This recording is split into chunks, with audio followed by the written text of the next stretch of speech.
Hello மக்களே, அனைவருக்கும் வணக்கம். எம்எஸ் லேண்டுக்கு உங்களை வரவேற்கிறேன்.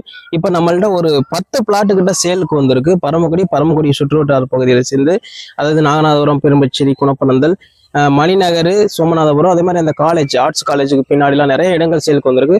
அதுக்கு முன்னாடி உங்கள்கிட்ட ஒரு தகவல் சொல்லணும். நம்ம இருக்கிற இடம் எங்கன்னா பெரும்பச்சேரியில் மேலே ஒரு நிலை இருக்கும்.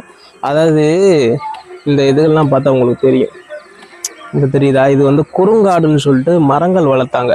ஒரு 8 வருஷமாக 100 நாள் வேலை திட்டத்துக்கு மூலம் அவங்கள வச்சு தண்ணியெல்லாம் ஊற்றி வளர்த்தாங்க. வேறு ஏதோ ஒரு திட்டம் வந்திருக்கு போல். இது வந்து சுத்தம் பண்ணியிருக்காங்க. கிட்டத்தட்ட ஒரு 40 மரத்தை பிடுங்கியிருக்காங்க. உங்களுக்கு இருந்தால் தெரியும். இது வந்து புளிய மரம் தான். இது வந்து கொப்பை மட்டும் தான் உடைச்சிருக்காங்க. ஆனால் இந்த தெரியுதா, அந்த பனை மரத்துலேருந்து அந்த லைன் ஃபுல்லாக ஒரு 40 மரங்களை பிடுங்கி போட்டிருக்காங்க. ஆனால் இது வந்து அரசுக்கு வந்து ஒரு மிகப்பெரிய நஷ்டம். ஏன்னா 8 வருஷமா 100 நாள் வேலை திட்டத்தின் மூலம் அவங்கள வச்சு வளர்த்த ஒரு மரத்தை வேற ஏதோ ஒரு திட்டம் வருதுன்னு சொல்லிட்டு எல்லாத்தையும் புரிஞ்சிட்டாங்க. சரி, நமக்கு அது முக்கியம் இல்லை, நம்ம அதை பற்றி கவலைப்பட வேண்டியதில்லை. அரசு அதிகாரிகள் தான் அதை பற்றி கவலைப்படணும். ஸோ நம்மள்ட்ட நிறைய இடங்கள் வந்து சேலுக்கு வந்திருக்கு. எங்கன்னா நாகநாதபுரத்துக்கு ஆப்போசிட்டில் 4 பிளாட் இருக்குது. அதே மாதிரி இந்த ஸ்டாஃப் எல்லாமே குடியிருக்கக்கூடிய பகுதி காலேஜ், ஆர்ட்ஸ் காலேஜ், பொன்னியாவரத்துக்கு பின்னாடி ஆர்ட்ஸ் காலேஜ், அதுக்கிட்ட ஒரு பிளாட் இருக்கு. மணிநகர்ல 2 பிளாட் இருக்கு. கீழப்பெருங்கரையில 3 பிளாட் ஹைவேலேயே இருக்கு. 1100 ரூபா சொல்றாங்க.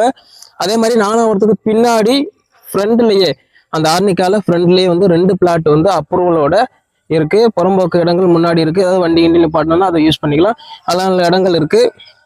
ஸோ யாருக்கும் இடம் வேணும் அப்படின்னா ப்ரைவேட் மெசேஜ் பண்ணுங்க. நல்ல இடங்கள் லோ பட்ஜெட்ல நிறைய இருக்கு. இந்த சம்பவத்தை பற்றி நம்ம கவலைப்பட வேண்டிய அவசியம் இல்லை. அரசு அதிகாரிகள் அது கவலைப்படணும். ஏன்னா இது அரசுக்கு மிகப்பெரிய நட்டம். ஏன்னா 8 வருஷமா வளர்த்தது, 100 நாள் வேலை திட்டத்தின் மூலம் வளர்த்தது இந்த குறுங்காடுன்னு சொல்லிட்டு. இந்த மரத்தை பார்த்தா தெரியும். இந்த தெரியுதா, இந்த மரங்கள்லாம் 8 வருஷமா வளர்ந்த மரங்கள். இந்த இங்கிட்ட ஒரு 3 மரம் இருக்கு பாருங்க. 8 வருஷமா வளர்ந்த மரங்கள். இப்போ இதே அளவு மரங்கள் எல்லாமே பிடுங்கி இங்கே போட்டாங்க. கிட்டத்தட்ட குறைஞ்சது ஒரு 40 மரம், 30-40 மரமாவது பிடுங்கிருப்பாங்க. சரி, அதை நம்ம கவலைப்பட வேணாம். நம்ம வேலையை பார்ப்போம். யாருக்கும் லோ பட்ஜெட்ல இடம் வேணும் அப்படின்னா நம்மளை தொடர்பு கொள்ளுங்க. டிஸ்பிளேல வாட்ஸ்அப் நம்பர் இருக்கு.